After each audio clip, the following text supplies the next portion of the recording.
If you clicked on this video, you probably know what One Piece is. And even if you don't, if you have even a slight interest in anything related to Japan, you've at least heard of it.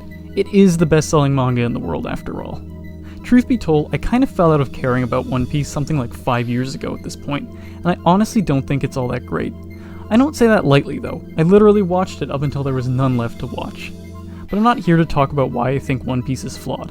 I'm actually going to talk about what I consider to be one of the best parts of the entire anime, or more specifically, one minor annoyance that I have with this part.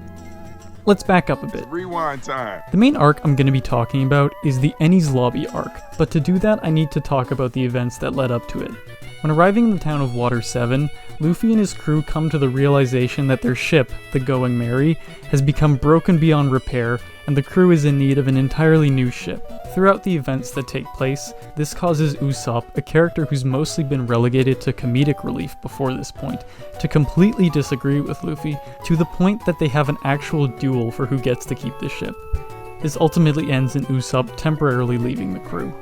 Meanwhile, Robin, another member of the crew that we knew comparatively little about at this point, is completely MIA.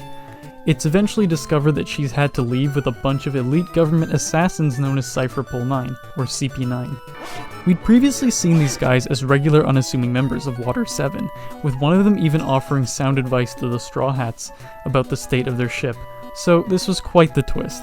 CP9 takes Robin to Enies Lobby, a world government stronghold with the Straw Hats in hot pursuit. This sets the stage for what many consider to be one of the best arcs in One Piece. Robin finally gets some much needed insight into her character, and every other pre-established character gets their moment to shine. Most of the characters get this in some form of a significant boost to their fighting power. And then that brings me to this guy, Blue Eno. Now, we see a bit of Blue Eno before the point where he has a direct confrontation with Luffy. In the world of One Piece, characters who've eaten a devil fruit basically have this universe's version of a superpower, and there are three main categories of fruits. Logia, which allows the user to turn their body into whatever element that fruit has granted them, be it electricity, fire, ice, smoke, or even light itself. Zone fruits, which allow the user to turn into an animal, as well as a hybrid form that's a combination of the user's original body and whatever animal the fruit has granted them. And then Paramecia, anything goes. Yeah, it kinda defeats the purpose of categorizing them if one of the categories is just literally anything.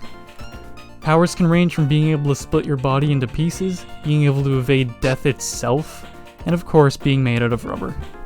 Blue Eno is a Paramecia user, and he arguably has one of the most interesting fruits in the entire canon. Seriously. The Door fruit allows the user to pretty much open a door on any type of surface. Now, that might sound really fucking stupid, but bear with me here. Any surface means any surface, so that basically means he can open a revolving door in your face, for example, to basically incapacitate you, or even open a door in the air itself to enter a pocket dimension. Now, forgive me if I don't know about any of the new characters and their crazy powers that have been introduced in recent years, but having access to a pocket dimension is pretty damn unique in a world full of unique powers, and is really overpowered when you think about it. Blue Eno seems to be essentially invincible in this dimension, so he could theoretically just chill there for as long as he wants while fighting somebody. So, with all that said, how big of a threat is this guy? He's not. He's just not. Despite being both an elite assassin as well as having access to one of the most unique and useful superpowers we've seen in this series, he's beaten by Luffy almost instantaneously. Remember how I mentioned that every main character in this arc gets a significant power-up? Luffy actually gets two, Gear 2nd and Gear 3rd. They're basically just enhancements that he developed himself to augment the power of his devil fruit. What Gear 2nd does is it basically just allows him to move faster and hit harder by pumping more blood through his veins. It's pretty cool, but you then come to the realization that Blue Eno essentially just acted as a punching bag for this power to get displayed. Now, it's not exactly uncommon in an anime like this for a relatively minor character to basically just act as a device for a more important character to show off their new power level. I just wish they hadn't wasted such a cool power on him. Out of the remaining members of CP9, 4 of them use devil fruits, with 3 of them being zone users. Yeah, a leopard, a wolf, and a giraffe. Zone is commonly regarded as the shittiest category of devil fruits, mainly because turning into an animal is arguably less useful in a fight than the myriad of other powers we've seen on display, and it usually doesn't add that much to the fighting style of whichever character is using it. You could have easily swapped these guys as fruits and very little would have changed. The giraffe guy at least uses his newfound height as a unique tool, even destroying parts of the building that he and Zoro were fighting in. And the thing is, no one really talks about Blueno. He's kinda just another expendable villain in a series that's kinda full of them. The wasted potential of him doesn't really impact the overall quality of the arc either, and if you don't consider all the super specific stuff that I've chosen to nitpick, it's probably the best that One Piece has to offer.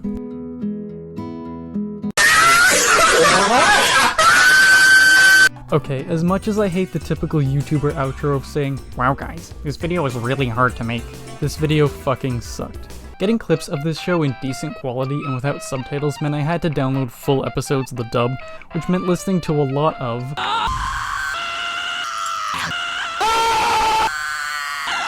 How could you do this? You tricked me! I thought you were my friends! Then, my fucking headphones died while making this video, and Sony Vegas kept crashing incessantly while trying to render it. So out of sheer pity, please leave a like or something. If people like this video, I'll probably make more, mostly about other stupid shit I have interests in.